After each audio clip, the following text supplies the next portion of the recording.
right. Thank you guys for tuning in. This is another episode of the Big Dog Chico Show, the one and only. I am Chico to the C and the place to be. The BIW, the DOW, internationally and nationally known. We have a new format, a new show for you guys this year, as you know. And right now, I'm going to bring you a special guest onto the show. So go ahead, get in the comments. Let me know what you're thinking. Let me know what y'all got going on. As I have a special guest here with me right now, we have the one and only Coach Riz, Devin Rispress, is going to be joining us on the show. Assistant director of recruiting, player personnel, high school division for the Colorado Buffaloes, came over from FAMU by way of Gaston County, Tallahassee, Florida. So everybody out there, get in the chats and go ahead and wish a good warm welcome to the one and only Coach Riz joining us right now. Coach, how you doing, man? I appreciate you joining me on the show. I'm doing good. Can't complain, man. Still here doing a little work. Just got done with an unofficial with a big time prospect on campus. So I'm in grind mode, but I'm happy to be here. Already doing what you said that you came there to do, exactly what you said Coach Prime brought you there for when he asked you in that team meeting when you were introducing yourself. You said you was here to do what? Bring them dogs, right? Bring the dogs. Bring them dogs. That's what you do. So let's give everybody background on the things that you have done in your career that brought you to this point right here. I'll say one notable thing was you've sent in your high school career 115 plus players to college in a little bit over 5 years. So we're going to get into that. That's just amazing stat I had to make sure I put out there. But let's tell everybody about your background, where you come from, family situation, and things of that nature, so we can get to know you. Well, I'm from Tallahassee, Florida. Born in New Jersey, but I moved to Tallahassee when I was about 3 years old. So I was pretty much raised in Tallahassee.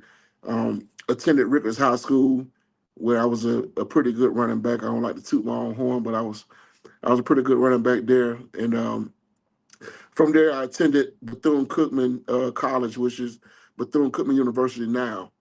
And the way I got into the coaching game, man, I never really envisioned coaching anybody. I wanted to play in the NFL, and that was my lifelong dream since I was a kid. And when it didn't work, I had to kind of reinvent myself because I invested my whole life in playing the game and not really thinking much further than that.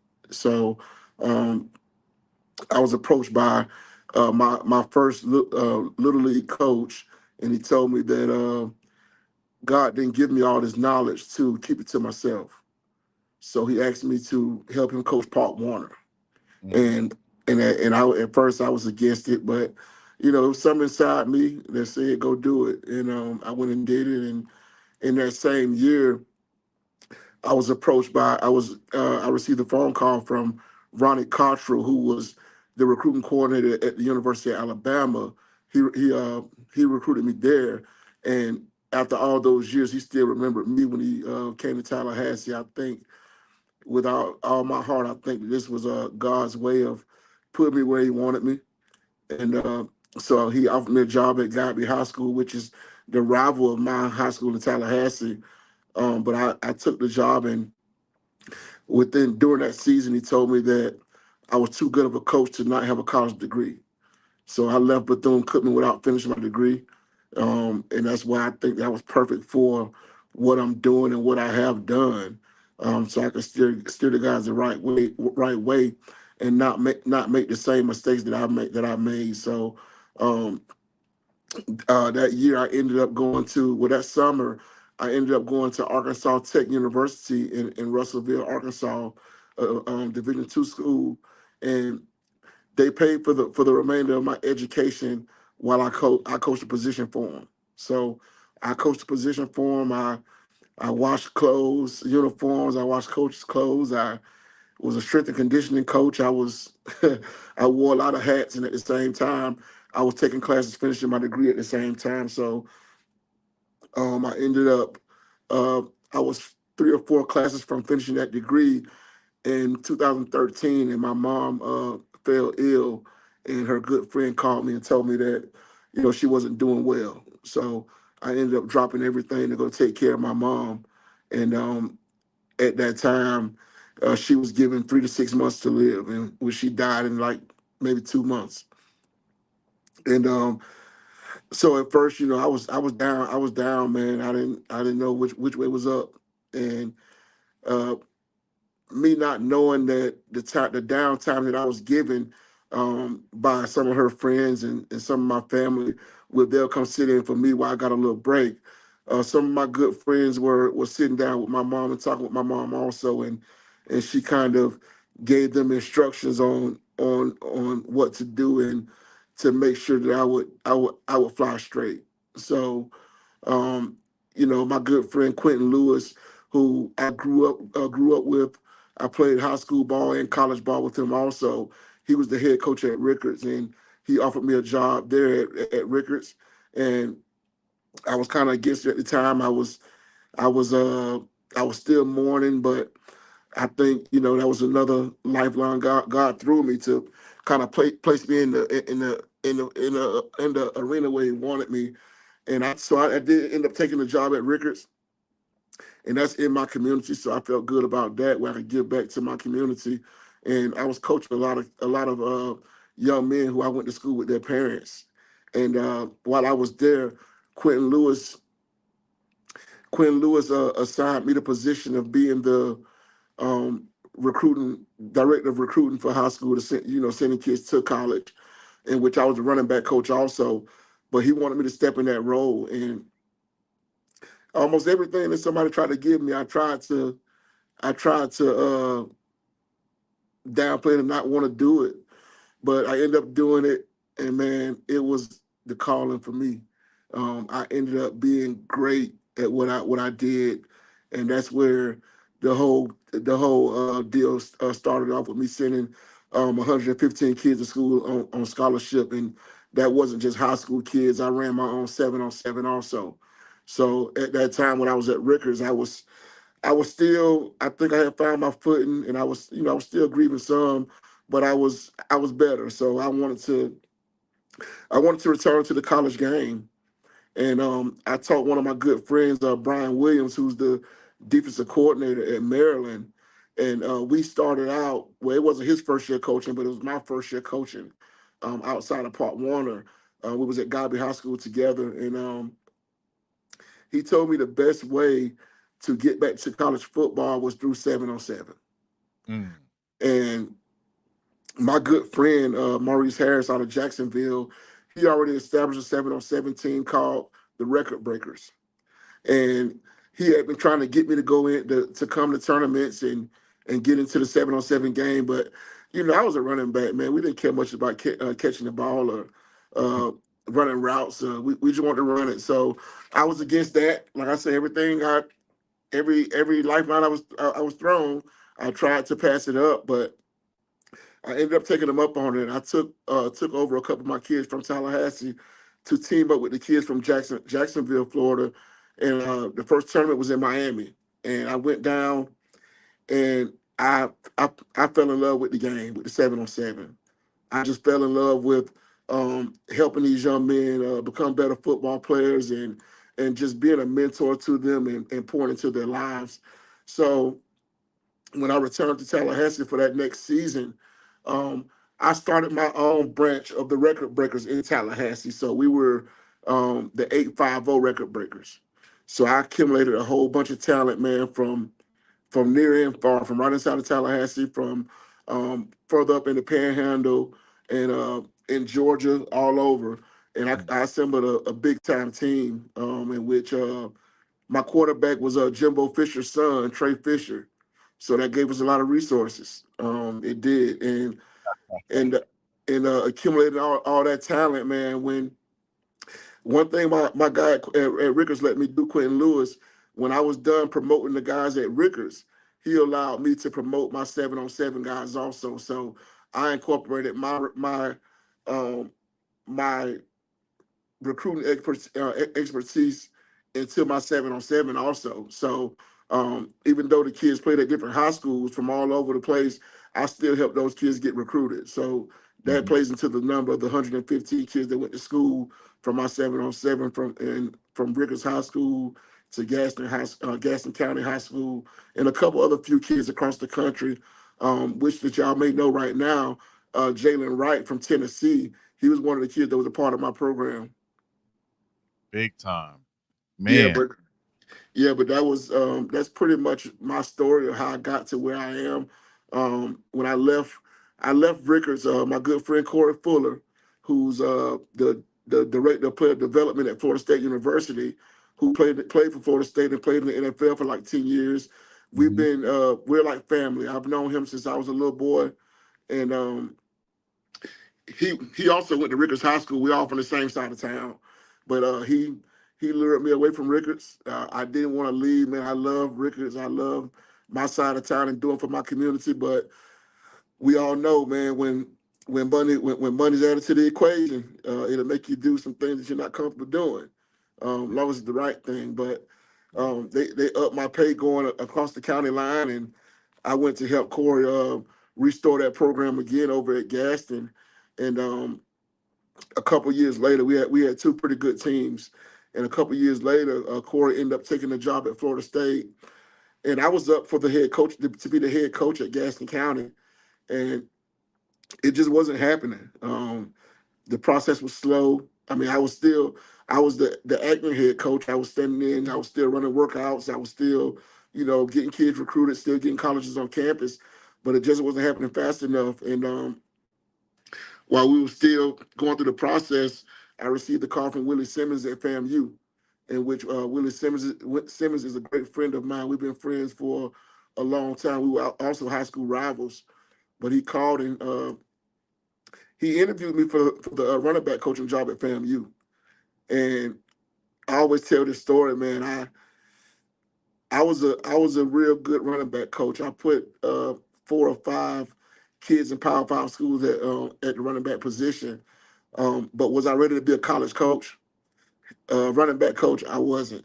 So the interview, I bombed the interview. I bombed it, man. It was bad, and it was real bad. But Willie Simmons called me back, and probably an hour later, and told me that he had another person in mind for the running back coaching job, but he would create a position for me as the director of recruiting at FAMU.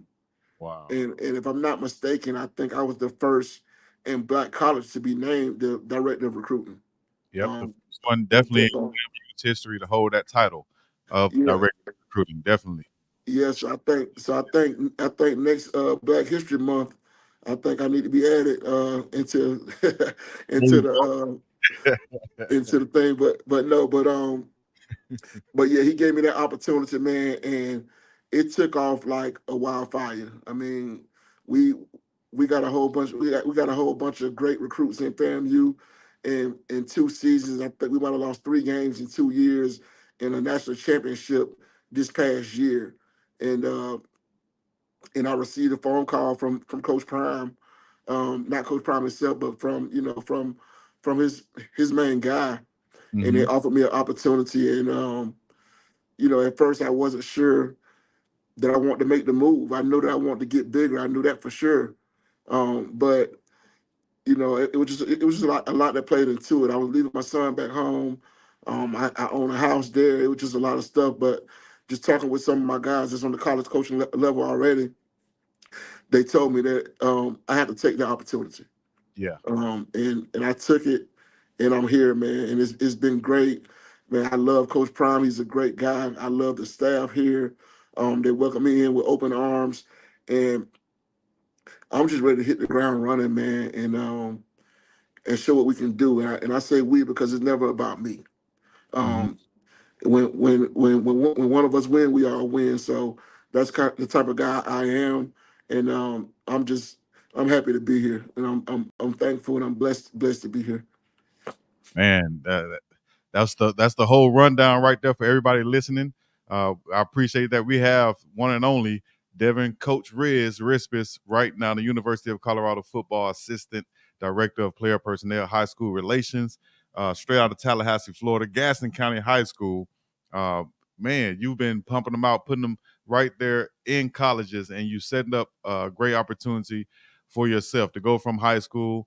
to get back to the college ranks with amazing opportunity from Coach Willie Simmons. I'll pull this back up right here also, which is the tweet that Willie Simmons put out right when the news was announced that Coach Prime had made you the offer and you were going to be accepting it. Coach Willie Simmons said, at Deion Sanders, of all the 5 stars you've signed over the past 5 years, this may be your biggest one yet. Coach Too Blessed, and we'll get to that name also, is a rock star. And all I can say is everyone better watch out because with you two together, sheesh. I'm so happy for my boy, and I know he'll do great things in Boulder. Um, just don't let Junior get loose. Lost in that snow. He was talking about your son. We got to get to his Yes. name too. I like that name. You mentioned Willie Simmons. How did you feel when you saw this tweet right here go out and him just backing you as you headed over there with Coach Prime? Well, since I joined FAMU, man, Coach Simmons has always given me public praise. A lot of coaches don't. They don't do that a lot.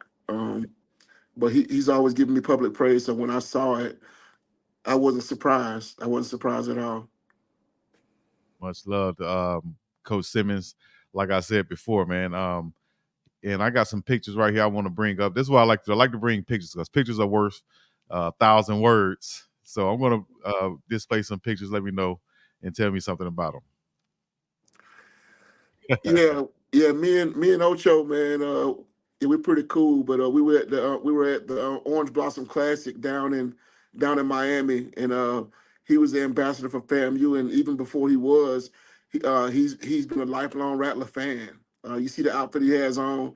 That was made by my boy John Butler. Now, if y'all want to order it, John Butler makes that outfit. That's his brand. But yeah, that was a good day, man. Me and Chad always hit it off. The other picture, that's my kid, Marcus Riley. He was one of my record breakers for my 7-on-7. I coached him in high school at Rickers at my old high school. He was one of the kids that I poured into and that I helped go to college, in which he was a 4-star athlete. He didn't need my help at all. He didn't need my help, but I poured into him a lot. We did a lot of traveling, going around to colleges. He started out at Louisville and played as a true freshman. After his freshman year, he left Louisville and he was about to go to FAMU. And when I got wind of it, I redirected him and I took him to Bethune-Cookman where I played at. And I didn't take him there because I played there. I took him there because his maturity level wasn't as high as it should be to be returning home. And it could have been detrimental for him. So, um, you know, he was graduating. Well, he graduated, and we always. I told him before that the only way that I move you from Bethune-Cookman is if you graduate. With Bethune being a private school, if you leave there without graduating and transfer somewhere else, you almost have to start over. Yeah, So he held up his end of the bargain. He graduated. I brought him home for his final year, and he won a national championship. So man, I think man, I'm covered in the blood, and man, what I touched on the gold. nice. Amazing story right there for the young fella. Um, also, I mean, that goes right into my question about mentorship and coaching and just things of that nature. When you do stuff like that and you see guys having success, talk about that feeling and how does that make you feel? Is that what you do it for in a way? That's what I do it for.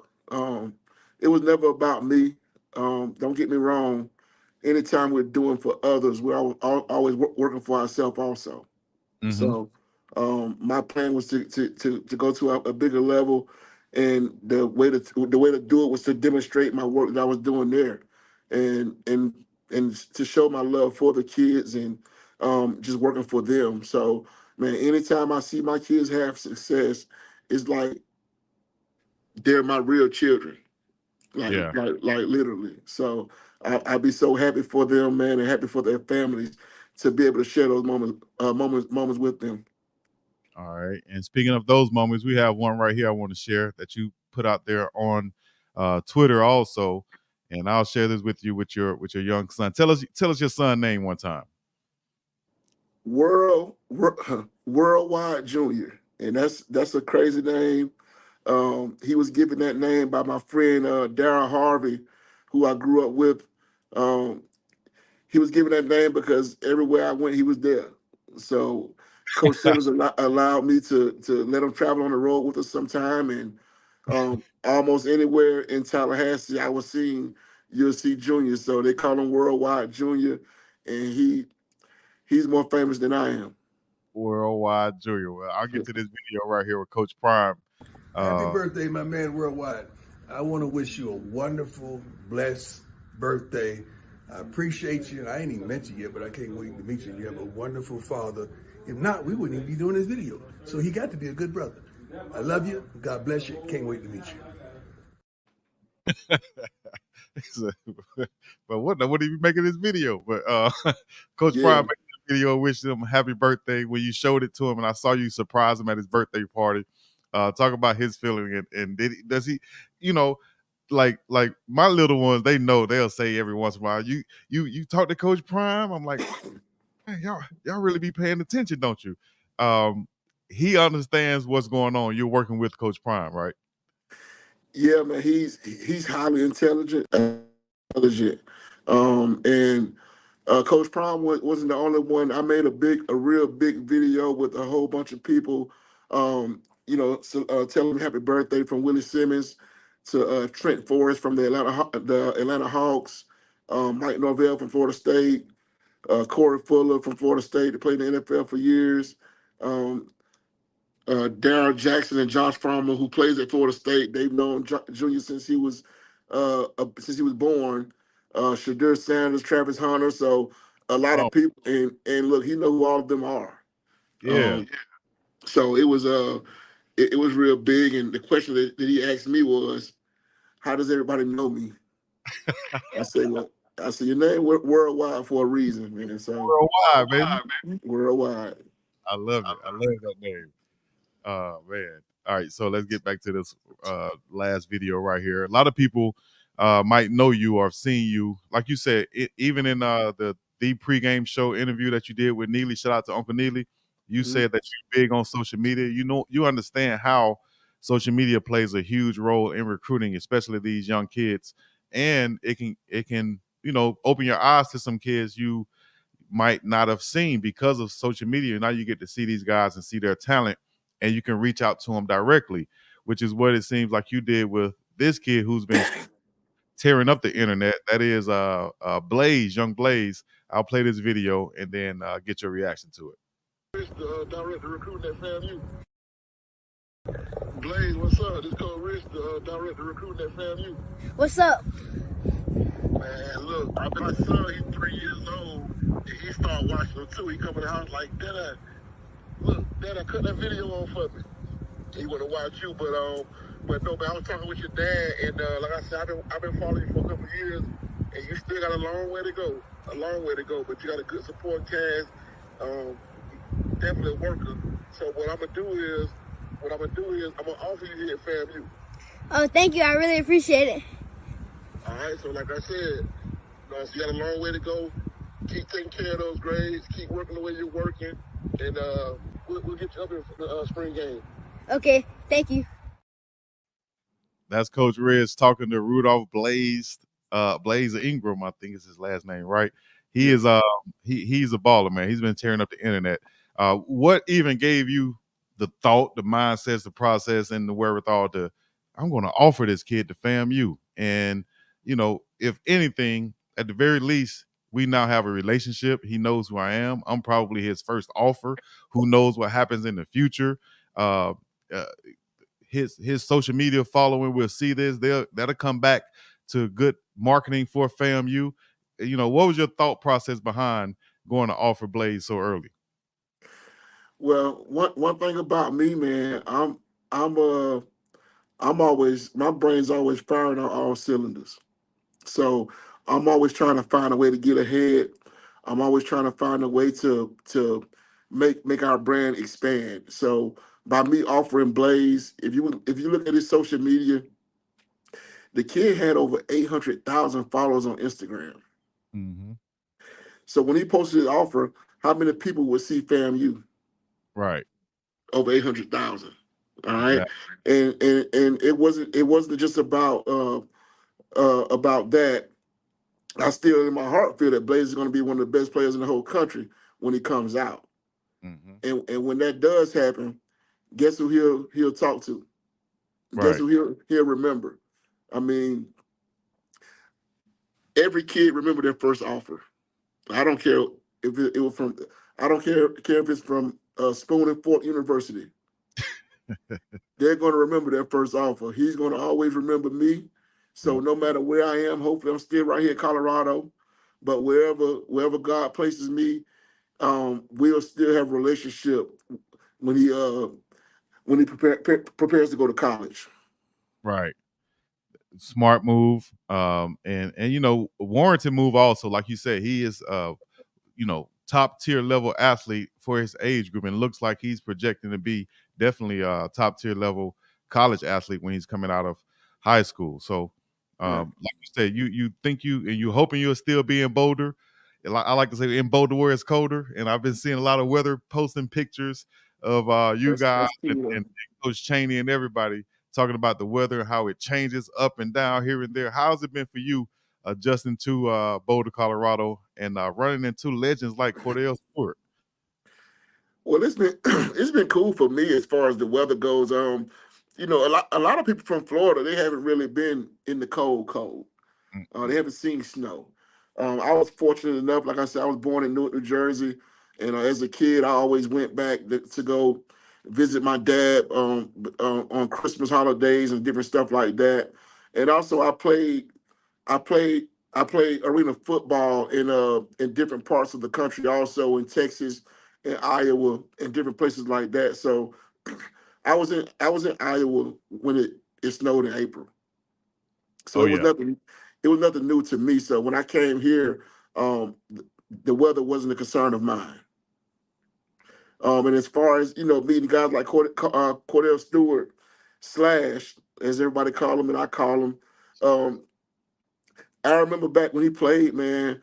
Back in those times, that's when Florida pretty much ran college football. mm-hmm. So we tuned in every weekend to Miami, Florida State, and Florida. And when Colorado came on the scene, they took college football by storm. And every game they played, I was tuned in. I mean, it was just a different brand of football. There was all black uniform with the gold helmets. It was different, and I've been a big Cordell Stewart fan since I was a little boy, all the way to when he went to Pittsburgh. I always rooted for him, along with Rashawn Salam, Westbrook, Eric Bieniemy, and those different guys like that also. Yep. They had a squad back in those late Oh yeah, '80s, early '90s when they won the championship, and then Cordell Stewart and Rashawn Salon them days. Man, even up to I used to like Daniel Graham and Big oh yeah, Faria, the tight end. I, oh you yeah, know, bunch of those guys back in the day, man. So shouts out to the Buffs and my guy Lawrence Vickers too. V back. right, Yeah, that was my right. guy. Even in the pros, I used to like Lawrence Vickers. All right, so with your connection with Coach Prime, being a Florida boy, of course, here's you guys got these things in common. You love to fish. Yourself, Travis Hunter, Coach Chaney, Coach Prime, and I'm sure a few other people there, man. You guys have been able to get out on the lake yet, or is that something you're still looking forward to? We haven't, and I talked with Travis at workouts about a month ago probably, and he told me when he get his boat serviced up, he's gonna take me out. So I'm looking forward to that. Um, about 3 weeks ago, I caught myself trying to go fishing. I went and bought me a little pole and a little tackle box, and I went out to the lake, but the wind was blowing so hard, man, I could barely cast. My line got tangled up. I got frustrated. I went home. So I haven't been able to catch a fish yet. I want to catch some trout. We don't really have those in the Florida lakes down there. We do down in the ocean down there. We have trouts, but not in the lake. So I want to try to catch those trout in the stream. And That's the I fly fish, though, right? You got to fly fish for those, right? yeah. So I can't think of the the the fishing shop, the name of it, but there's a local fishing shop right here, not too far from the campus. The owner said he's going to teach me how to fly fish. So if I can learn to fly fish, I'll be the baddest man in Florida. Baddest man in Florida, right there. Yeah. All right. We got some questions coming in. Got to make sure I get some of this. This one that came in through my live a couple of days ago, but I'm glad it popped back up now because I wanted to ask about this, but not so much, I guess, specific. Let me see. I'll ask it right quick. This came from Rosecrans, Borer TV, said, ask him what he think about Samoan and Polynesian athletes. Will he scout some? Man, hold on, plug my charger up. Who doesn't love Samoan and Polynesian athletes? There, and when I was at Arkansas Tech, we had three on our team. Mm. They were the strongest guys. They were the toughest guys. So I think that's a part of football, to be tough and strong. And Samoans, well, let me say this: big, tough, and strong.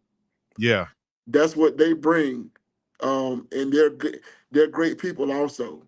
Yeah. We're big on that. About a month ago, we had a high school team on campus who was pretty much a Samoan team. Their whole coaching staff was here, so we're building that connection now to get some Samoan and Polynesian guys on campus. That's huge. You guys hear that now? I've been saying something about that for the last year or so. People been commenting on it, talking about Chico. You out there in Hawaii? You should be able to have some type of pipeline to them. And hey, it's in the works. It's in the works. Definitely, y'all hear it now. Y'all heard it now from Coach Riz. So definitely should see more Polynesian players or coaches or whatever coming to Colorado in the future. Because in the past, they've always seem to have some Polynesian players. So shouts out to all my Tongans and Samoan and Usos out there looking for opportunities. Definitely some room for you, because like I said, like you said, big, strong, tough, and definitely disciplined and family oriented also. Yeah. Yeah. All right. So speaking of getting more talent into Boulder, Coach Prime has his camps coming up this summer. You got elite camps, youth camps, women's camp, even 707 camp, O-line camp, and specialist camps.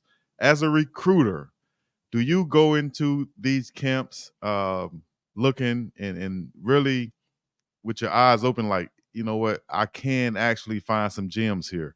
And I'll say that there was a couple of guys on the team from last year that came from the camp, and I think one is still on the team this year that came from a camp last year. So tell us what as a recruiter, what are you looking for campers that will come and participate in the camps that's going on this summer? Well, I'll say this: here at Colorado, we're not holding a fundraiser. Uh, we're looking for talent. We're looking for talent. So you'll get a fair shake. And my eyes on my job as a recruiter to find talent. So I'm looking for, of course, I'm looking for skill. Size matters sometime, but if you're small and you're cold, you may get a shake. But we're looking for guys that's going to compete. I mean, we're looking for guys that are going to compete, and you get a chance to do it right there in front of Coach Prime, right there in front of the recruiting staff and coaches all in one. So I think it's a great opportunity. So wherever you are, if you can afford to come to camp here, it'll be a great opportunity for you. Of course, you get a beautiful scenery outside the stadium, but you'll also get a chance to display your talent in front of the coaching staff. Yeah, and you also see on there that they're having 707 camp. They're like the first one. I don't remember it being last year, but as a former 707 coach and league runner, to bring your team up to Boulder in front of Coach Prime and all the odds that's going to be there, that's an opportunity you have to take, right? Especially if you can, whether you fundraise, like you say, you can fundraise, have each player bring $5 or $10, or we do a car wash or something to where we get the $300 and we take that trip up there to Boulder to play. Is that something you think that should be a priority for some of these 707 teams? Well, I'll say this: last year they did have a 707 camp last year. Okay. They did, and it was a pretty good turnout. But it's always anytime you can get in front of a coaching staff and display your talent, it's a great opportunity. So high school coaches out there, if you're listening, start fundraising now and get your kids to Boulder, Yeah. and let them be evaluated in person. There's no better evaluation than an in-person evaluation. Hmm. Um, like I can watch all the film I want to, but a in-person evaluation is the best. Also, I can pull this kid to the side and get a feel for his personality also, and see if he'll fit inside these rooms or fit inside the locker room. Nice point right there. So y'all hear that? If you can get the Boulder and get your team out there for the camps that's going on. A few more things we can cover right here. But in the meantime, let me go ahead and plug this one time. So if you're watching this, if you're listening in, make sure you tune in next Wednesday. Recruiting Biz with Big Dog Chico and Coach Riz will start and debut next Wednesday, where we will be giving advice for parents, coaches, players, and fans out there for all recruits, not just ones that want to come to see you, but all recruits, no matter what sport, whatever it is. If you have if you're a parent with a D1 caliber athlete, or you're in a small city or small town who's looking to get recruited but don't know how, tune into this show, ask your questions, and listen to what we have to say coming from some experts who's been there and done it, whether it's been on the player side or the coaching side, who's been there and done it.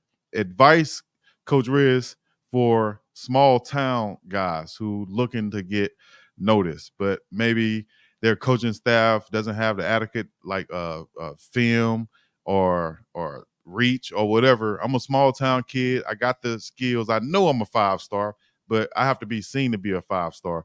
What do I do? You got to get out of that small town. Get to those college camps. Get to those college camps. You know, the economy is not very good right now. And, you know, a lot of people are not doing well financially. But like I told kids when I was at the high school level, I see kids walk around every day in these Air Jordans. They walk around in these. They walk around in Yeezys. Right. They walk around with gold chains on. They walk around with True Religion jeans on and all kind of stuff that costs crazy money. Mm-hmm. Invest your money in something that'll add value to your life, Yes. and that's going to these camps. Those Investing. shoes, after you wear those shoes one time, the value's gone in them. Now, you know the game's changed. They reselling shoes now, so they real good at cleaning them back up. But man, add something. Uh, put money towards something that add value to your life, and I think that's more on the parents than the kids. Parents, y'all have to realize that, and we all know as grown people, it takes money to make money. Mm-hmm. It's going to take money to get a scholarship sometime. Also, if you're not in an area where there's a lot of traction there for college coaches. Definitely. And also, let me see here. I think we got a lot of chats coming in. I appreciate you guys tuning in. Pit Marine, Smoke, Andretti, Atlanta State Focus. Everybody else, y'all got questions? Let me know. They love it. They seem like they loving the new segment that's going to become the new show that's coming next week. So y'all check Good. it out. Also, subscribe to Coach Riz's page. Right now, we're broadcasting on Coach Riz's channel. Also, you can go to his page, Coach Two Bless, on YouTube right now, or just type in Devin Rispress and it should come up. Subscribe to his page right now. He's trying to get those numbers up, likes up. Make sure y'all run over there and subscribe. He puts out the recruiting 101s with Coach Riz pretty much every day. How often do you do that, Coach? I used to do it every day. I kind of slacked off a little bit. It's kind of picked up here at work, but we're starting something new. So I think I'll channel it all over to our show. Okay, perfect. Well, we'll have a recruiting 101. We have a 101 segment on the show, and Coach Riz can give his ins and outs on and do's and don'ts on some of the recruiting tactics in college football today. That's why we call it the recruiting biz, because it's a biz right now. It is a business.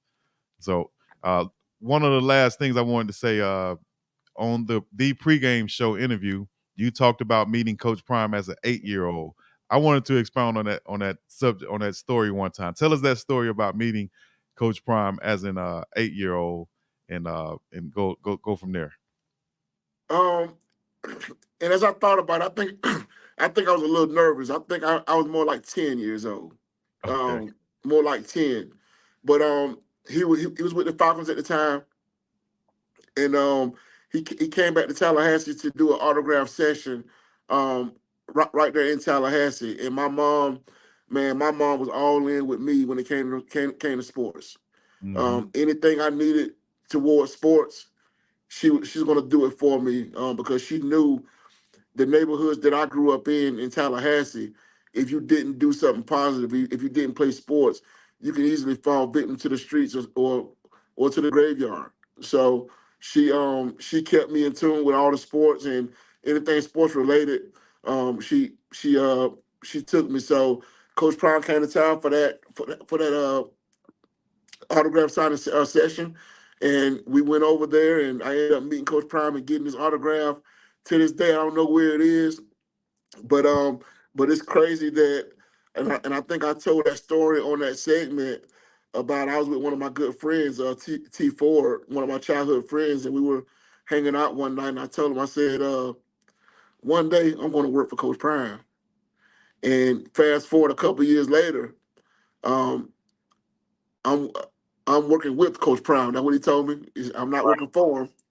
I'm working with Coach Prime a few years later. So man, I spoke that thing into existence, and Mm-hmm. I worked for it. I prayed for it, and God gave it to me, man. I'm just a firm believer that good things happen to good people, and Yeah. those who don't work won't eat. So um, like I always like to say, man, I always give the glory to God. I'm just blessed. Yes. Yes. And what are you looking forward to most coming this April for spring?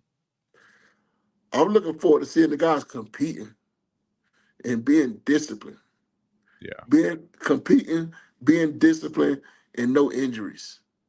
That's what I'm looking forward to.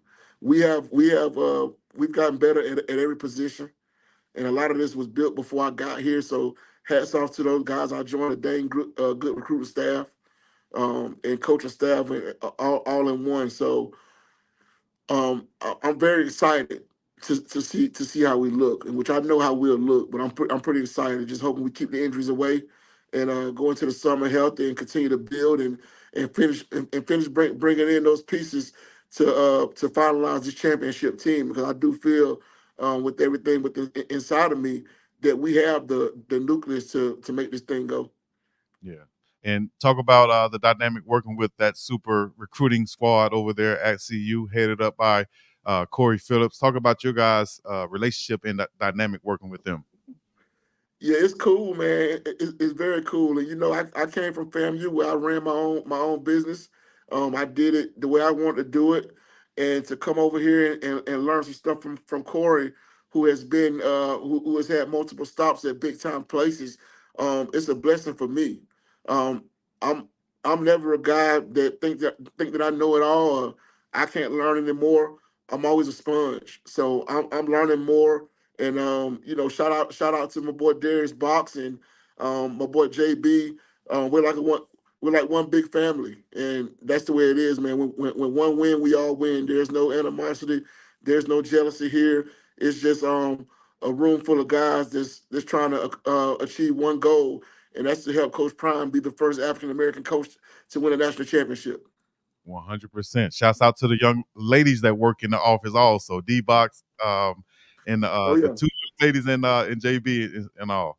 can't forget the ladies, man. Hey, look, they're a big part of this success. Uh, Malika and Alexis, they're a big part of our success. So I'm glad you said that, because I wouldn't never heard the end of this one. I bet. Shouts out to them. So much love, man. I appreciate you joining me. I think we covered pretty much everything. Oh, I got to ask you about the two guys, or at least three guys, I'll say.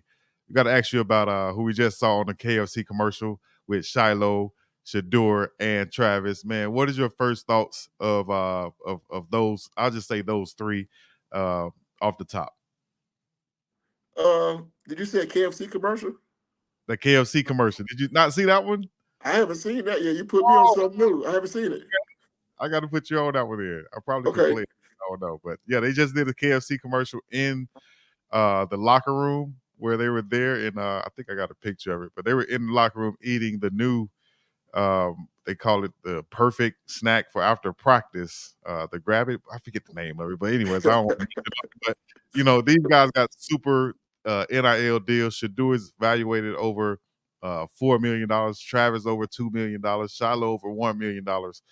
Just that dynamic is crazy coming out. You being a former player, not having any NIL type situations like this, at least I know. How has that been, just seeing these high caliber athletes now getting high and top dollar for their services? You know, back when I played, man, we had nothing but a love for the game. we on a Friday night like this, or any random night, um, around 8 o'clock, we get a big box of peanut butter and jelly, throw it in the middle of the hallway, and everybody go out there and grab your fair share, and that's your after dinner snack. But no, man, I'm happy that these guys are being compensated for what they do. They accumulate a lot of money for college football, and to see these guys be able to monetize this thing, I love it. What I don't like is, not saying for us, but just for in general. And if there's any athletes out there, don't let NIL determine where you go to college. Okay, let's Go where on that. There you go.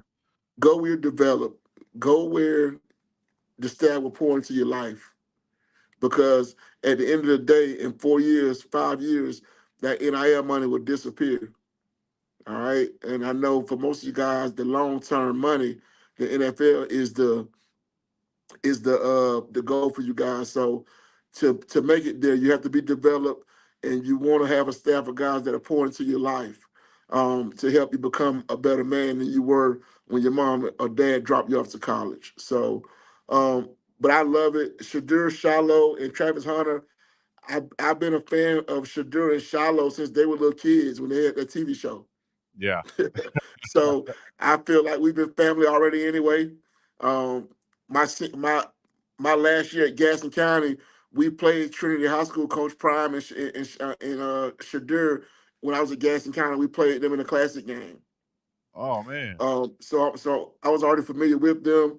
And Travis Hunter, I've been a fan of his. Man, I mean, I've been a fan of his. I even tried his senior year, or his junior year, going into his senior year. I tried to get him to play on my 7-on-7 team, and I was willing to do whatever it takes for him to be on that team. So I've been a fan of those guys, and man, they're all great people. Yeah. That's what the camera doesn't show. They're great people. They're all professionals. Yep. You can tell the difference between a guy that may be able to play in the NFL versus a guy who will play in the NFL, because Yeah. they already carry themselves like NFL players. Yeah. So They see themselves as NFL players, so they prepare like it. They act like it. They walk like it. You're exactly right. There's a different air that players who feel like, hey, I'm an NFL player, and this is not the end for me, college football. This is preparing me to get to that next level. So it is a different way that they walk and talk. And shouts out to everybody in that locker room who's on that trajectory to be in the NFL, because you got a bunch of dogs in that Colorado locker room. So we're going to wrap it up right here. Go ahead, give your final words, your final thoughts, and shout outs right quick, Coach Riz. Oh man, I appreciate you for the opportunity. The show that I think that we're going to put on is very informative for parents, high school athletes, coaches, and fans also. So if you're a high school athlete, if you're a parent whose son or daughter plays football, basketball, volleyball, baseball, softball, or anything like that, I think our show will be helpful for you guys to navigate this recruiting journey. But other than that, man, my social media, my Twitter is @coach the number 2 and bless. My Instagram is @coach the number 2 bless, and my YouTube is the same, @coach the number 2 and bless. Yes. And also, yeah, you can follow your boy on Big Dog Chico _ or Big Dog _ Chico on Instagram. Yes, we asked about. I got to answer some of these questions real quick, even though some of them might.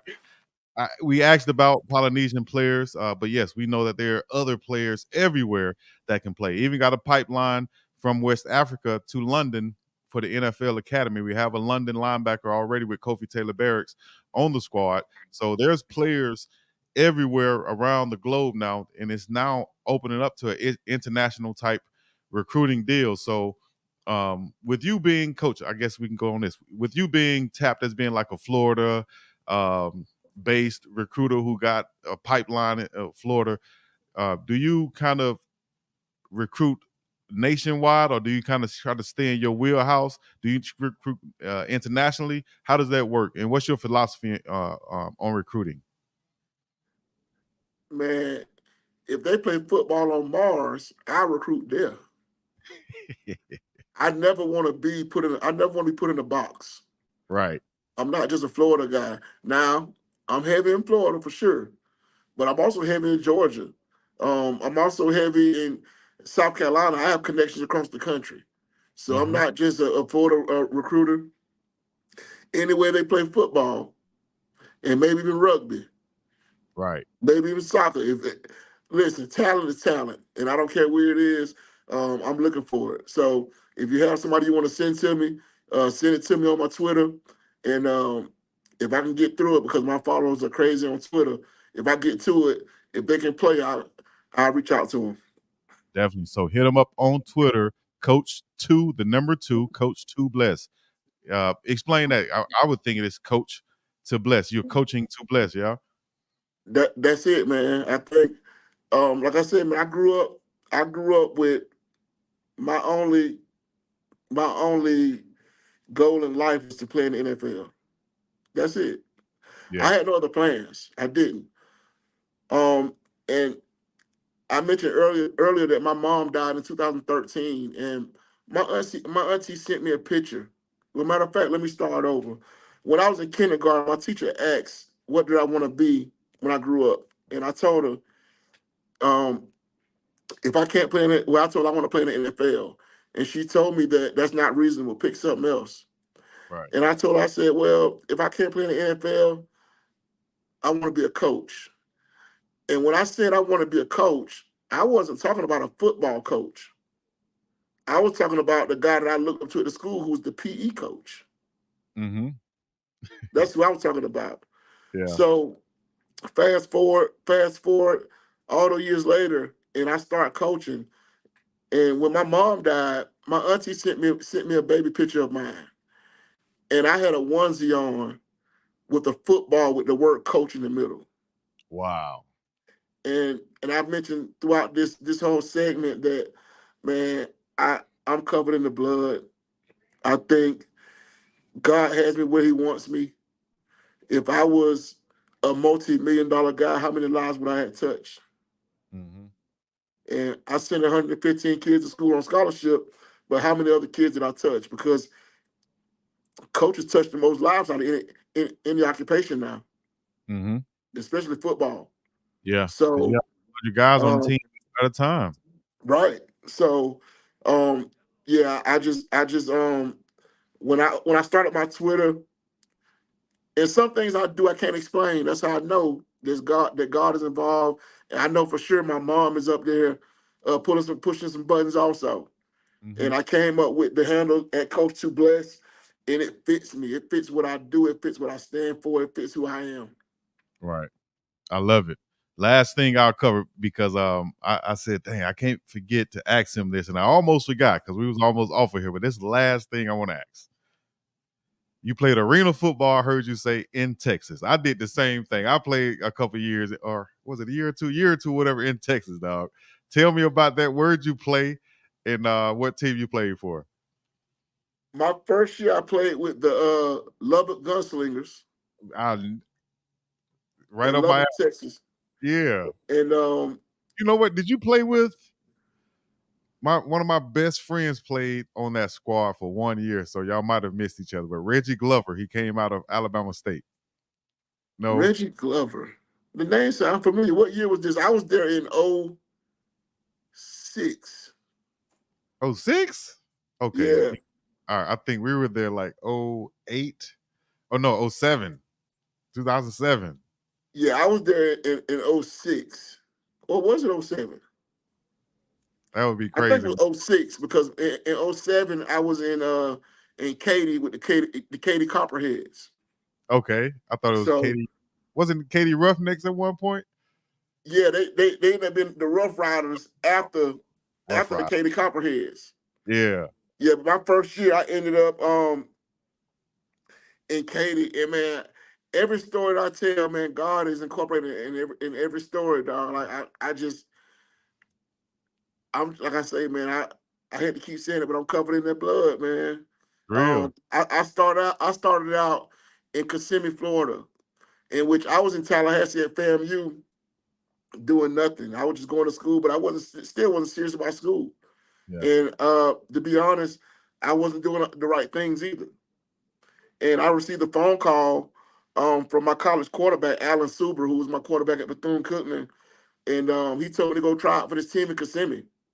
Mm-hmm. And I hadn't did anything with myself in at least 3 years. I hadn't ran. I hadn't did anything but party and do nonsense. Yeah. But he almost guaranteed me that I would make this team. And when I went down there to the tryout,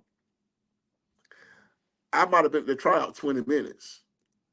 And remember, I hadn't did nothing in almost 3 years. But I ran an out route, man, and I caught the ball with one hand like this without breaking stride and scored a touchdown. And the coach told me, said, "Hey, man, look, you can go back to Tallahassee. You got a contract." Yeah.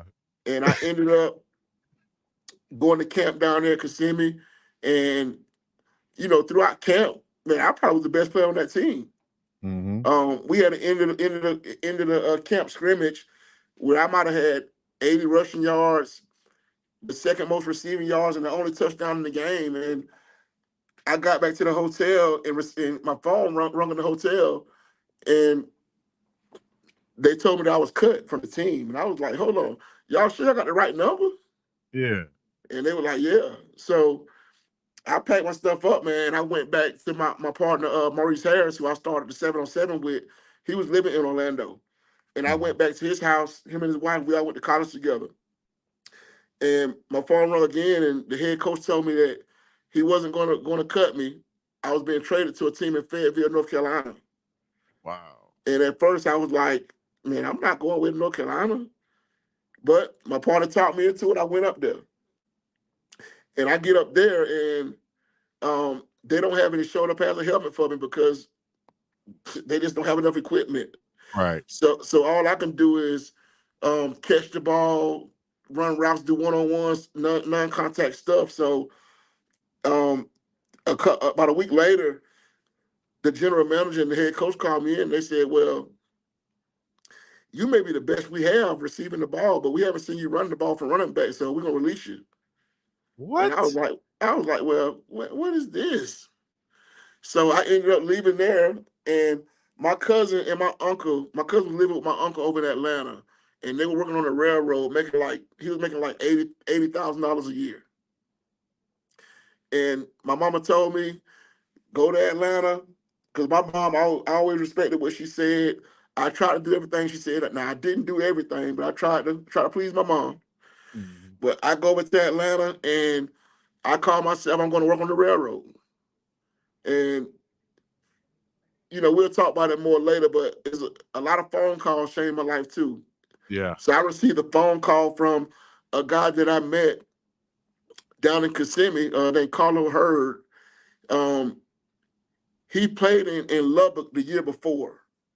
And down in Kissimmee, he was hurt the whole camp, so they released him too. But he called me up and he said, well, look, I talked to my old coach in Lubbock. He told us to come out there. And like I always say, man, I told him, man, I'm not going away to no Lubbock, Texas, man. No, man. I done went from Kissimmee to North Carolina, over to Atlanta, and now I'm going away to Lubbock. I say, no, I'm not doing that. Yeah. But I end up doing it. So I end up going down to LaGrange, Georgia.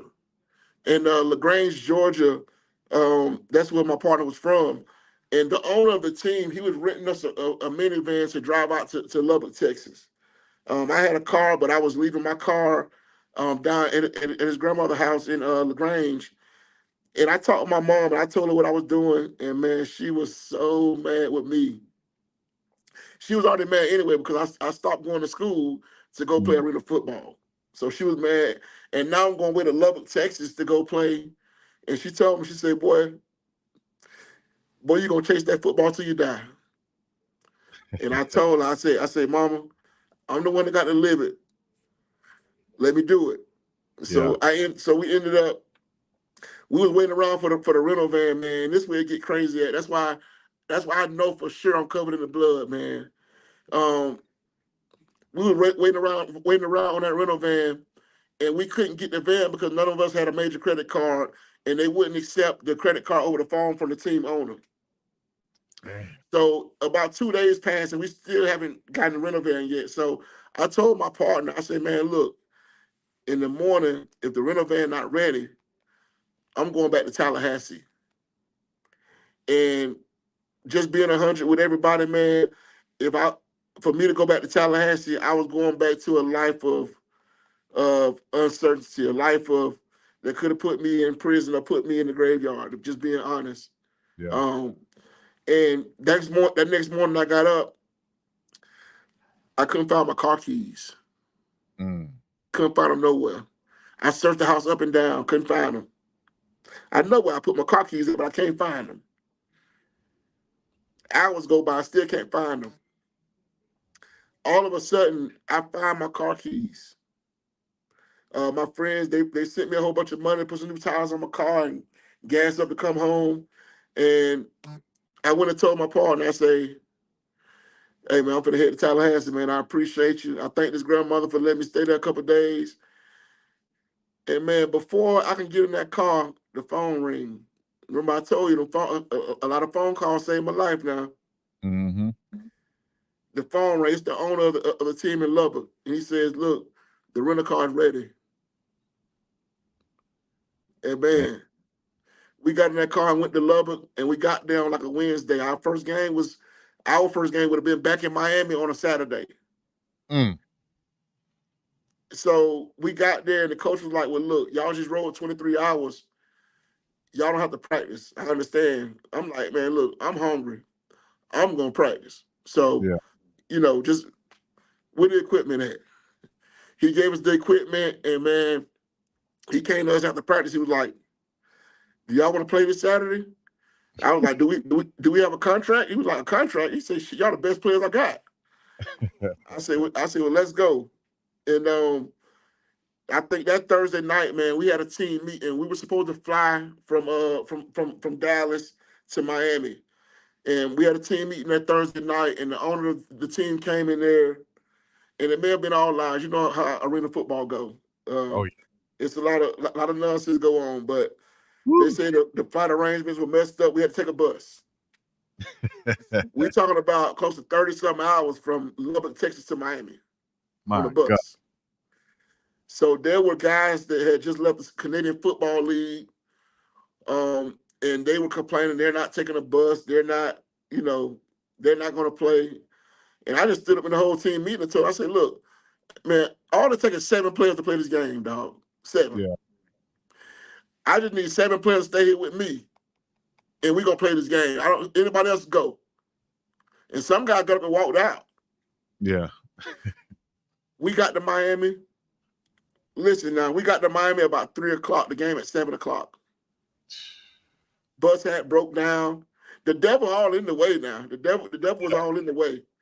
Hey. And a lot of guys on that team, they had never been to Miami. So when we got off that bus, what you think the first thing they did?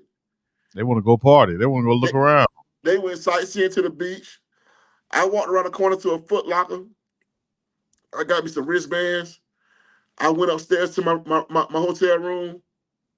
I prayed. I took a little minor nap. And we got to the game, and my coach was like, hey, look, you won't start the game, but you will play. In the first series of the game, the running back fumbles the ball. And my coach looked at me and said, are you ready? And I looked at him, I said, look, I was born for this. And my first carry was a 27-yard touchdown. Damn. And I never left the field again that season. I ended up scoring 29 touchdowns in 9 games. Yeah. Damn.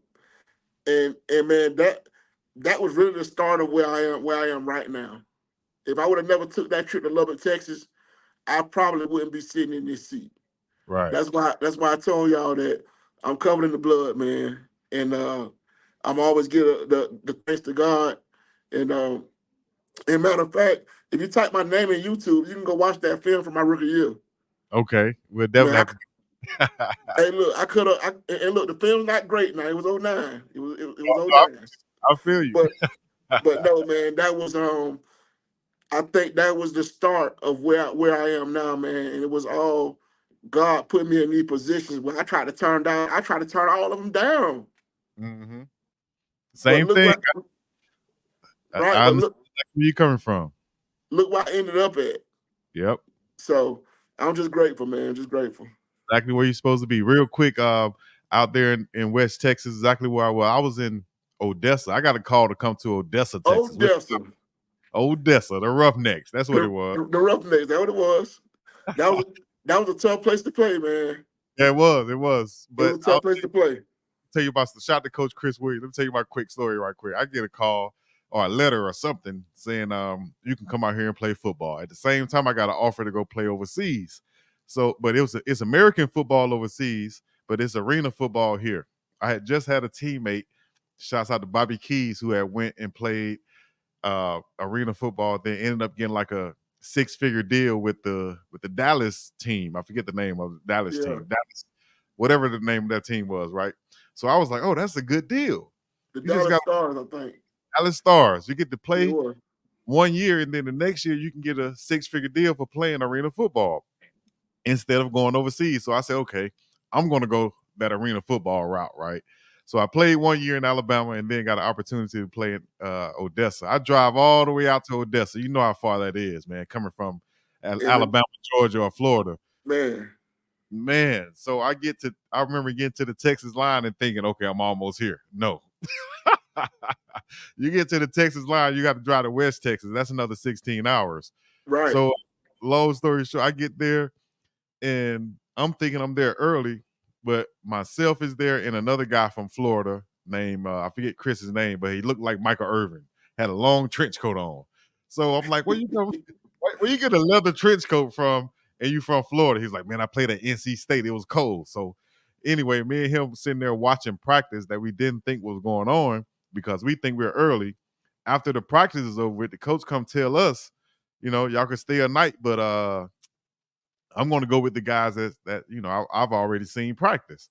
And we're like one of a few D1 players that have come over here to play with you guys, and we just drove all this. He took a bus. I drove. I only had $200 in my pocket, so I got there with probably $15 to spare.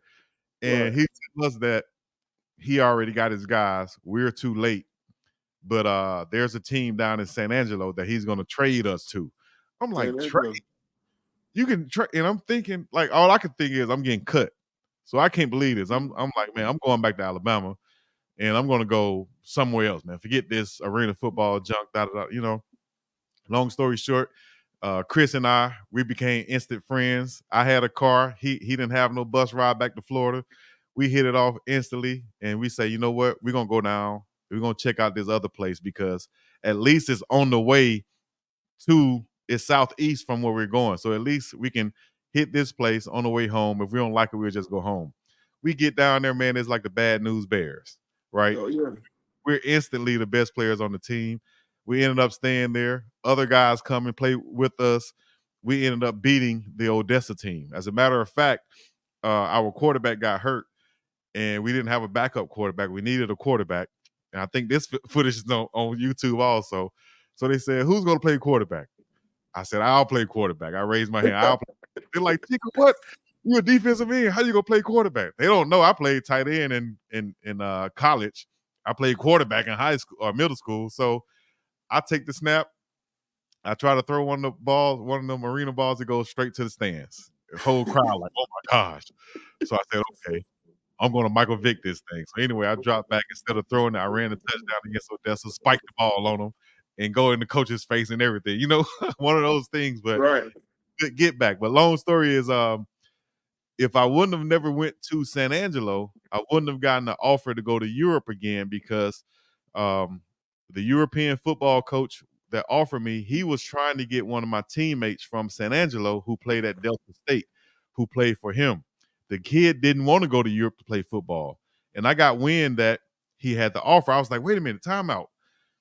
Anything is better than playing some of this arena football, especially if they're not taking care of you right. You play with the wrong team or the organization, it could be terrible.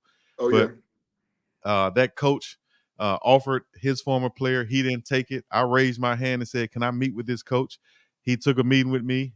I ended up going to Europe to play football, changed my life. I get to see the world for free and like just open your eyes up to a whole different perspective. And who knows, I might not be sitting right here had I not done that, because I was on a path to make some decisions, like you said, that can lead us, either dead or in jail. Only Right. two choices, dog. So just like you said, I'm here to help advise recruiters or recruits, parents, fans, and such. I have some recruiting stories I got to be able to share on our show starting next week, so I can't wait for that. From bad advice to the good ones, So we'll be covering the whole spectrum. Once again, we've over the hour that I like to stay on right here, but this is Coach Riz, myself, Big Dog Chico. We have another show coming next week called Recruiting Biz with Big Dog Chico and Coach Riz. Coach Riz, last words for real this time. Last words. Hey, man, I appreciate everybody for listening in. I think, like I said before, we thought we were getting off. I think that the information that we're going to give out for free is worth it. There's not many guys in recruiting that'll take out their time away from their job where they don't get paid for to give knowledge to help people navigate this recruiting world, because there are things that you will not be told. There are things that your high school coaches don't even know. Yeah. So I think this information will be real informative, and you guys should tune in every week and share it with anybody that you know. We know about the portal and what the portal is doing to the football game. We'll teach you guys how to navigate that thing and how to go about being recruited, even with the portal being the way it is. Yes. So there it is. Next Wednesday, join us 1 p.m. Hawaii time. That'll be 4 p.m. Mountain time, 5 p.m. Central time, 6 p.m. Eastern time. And come and join the conversation. All right. Coach Riz, thank you once again, man, for taking your time out of joining me. I know you got plenty of stuff to get to and other recruits and dogs to go get. Thank you once again, Coach. Yes, sir. Thank you. All right, we're going to be up and about this thing. Appreciate y'all tuning in, getting the comments right now. Let me know what y'all think. Leave a like, subscribe, comment, all the other good stuff. We're going to be up and about here. Peace in the Middle East. Yeah. Big Dog Chico and Coach Riz. We out.